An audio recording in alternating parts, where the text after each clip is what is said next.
Hei sahabat tanah air. Di antara Walmart, Apple, Adidas, dan Nike, tahukah kalian apa kesamaan antara brand kenamaan tersebut? Tentu saja mereka semua mengalihdayakan manufaktur ke Tiongkok. Mari kita lihat datanya. 80% produk Walmart berasal dari Tiongkok, 42% produk Apple dibuat di Tiongkok, 27% produk Adidas, dan sebanyak 36% produk untuk Nike. Persentase tersebut merupakan angka yang sangat besar. Dan faktanya, sebagian besar teks, label, ataupun stiker di berbagai barang tertulis Made in China. Ini tentu membuat sebagian orang bertanya-tanya, mengapa harus di China? Kenapa bukan di Indonesia yang terkenal kece? Mungkin karena melimpahnya tenaga kerja murah yang tentu dapat menurunkan biaya produksi. Namun faktanya, ada lebih dari sekadar tenaga kerja murah yang membawa Tiongkok mendapatkan label pabrik dunia. Nah, kira-kira kenapa harus Made in Tiongkok? Berikut ulasan mengapa Tiongkok masih berstatus pabriknya dunia. Upah lebih rendah. Tiongkok adalah rumah bagi sekitar 1,4 miliar orang, menjadikannya salah satu negara terpadat di dunia. Hukum penawaran dan permintaan memberitahu kita bahwa karena penawaran pekerja lebih besar daripada permintaan pekerja menjadikan upah kian rendah. Di samping itu, mayoritas orang Tiongkok tinggal di pedesaan. Sebelum akhirnya migrasi internal mengubah distribusi pedesaan perkotaan Tiongkok menjadi terbalik pada akhir abad ke-20. Itulah kenapa sebagaimana para warga desa ke kota-kota industri seringkali bersedia bekerja dalam banyak shift dengan upah rendah. Namun, kondisi ini tampaknya berubah. Akhir-akhir ini lebih banyak provinsi melaporkan bahwa mereka telah menaikkan upah minimum sebagai tanggapan atas kenaikan biaya hidup. Pada tahun 2021, Guangdong, penyedia ekonomi terbesar di Tiongkok, menaikkan upah minimumnya hampir 10% menjadi 2.360 yuan per bulan atau jika dirupiahkan sebesar 5,1 juta. Pada tahun 2022, Shanghai memiliki upah minimum per jam tertinggi di antara 31 provinsi.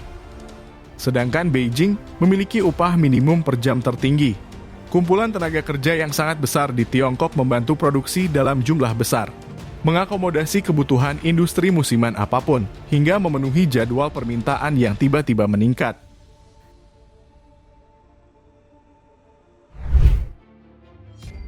Ekosistem bisnis yang kuat. Produksi industri tidak dapat berlangsung dalam isolasi, melainkan mengandalkan jaringan pemasok, produsen komponen, distributor, lembaga pemerintah, dan pelanggan yang semuanya terlibat dalam proses produksi melalui persaingan dan kerjasama. Begitulah kira-kira gambaran umum mengenai ekosistem bisnis yang baik. Ekosistem bisnis di Tiongkok sendiri telah berkembang signifikan dalam 40 tahun terakhir. Misalnya, Shenzhen, kota yang berbatasan dengan Hong Kong di Tenggara, telah bertransformasi sebagai pusat industri elektronik dunia. Ini lantas menumbuhkan ekosistem untuk mendukung rantai pasokan manufaktur termasuk produsen komponen, pekerja berbiaya rendah, tenaga kerja teknis, pemasok perakitan, dan pelanggan.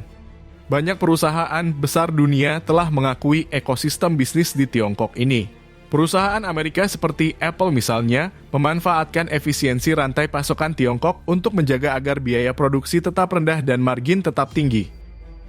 Grup teknologi Foxconn, produsen elektronik raksasa di Taiwan, juga memiliki banyak pemasok dan produsen komponen di lokasi terdekat. Itulah mengapa bagi banyak perusahaan secara ekonomi tidak layak alias rugi besar bila membawa komponen ke Amerika Serikat untuk merakit menjadi produk jadi.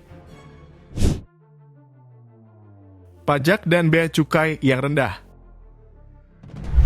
Inilah alasan lain mengapa banyak negara mendirikan pabriknya di Tiongkok.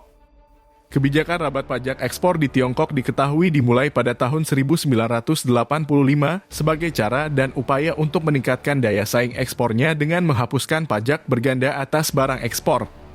Berdasarkan dokumen Biro Riset Ekonomi Nasional Tiongkok, barang ekspor dikenakan pajak pertambahan nilai atau PPN 0%, yang berarti mereka menikmati pembebasan PPN atau kebijakan potongan harga.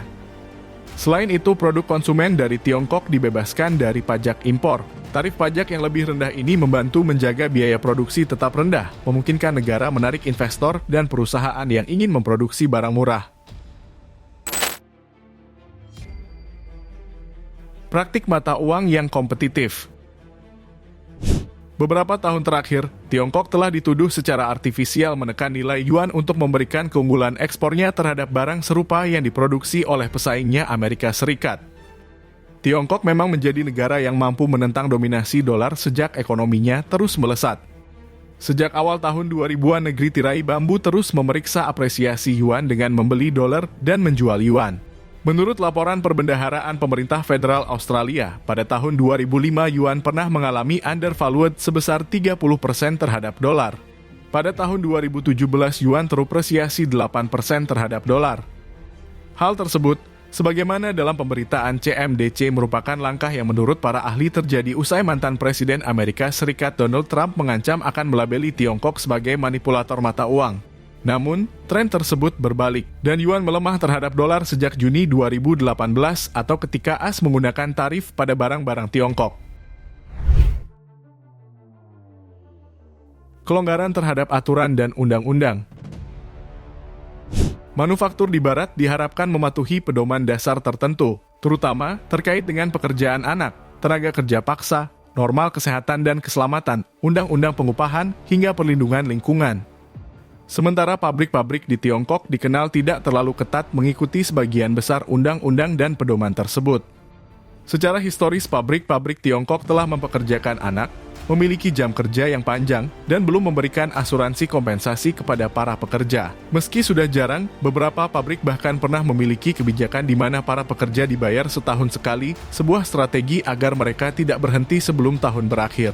Dihadapkan dengan kritik yang meningkat, pemerintah Tiongkok mengklaim melakukan reformasi yang melindungi hak-hak pekerja dan memberikan kompensasi yang lebih adil.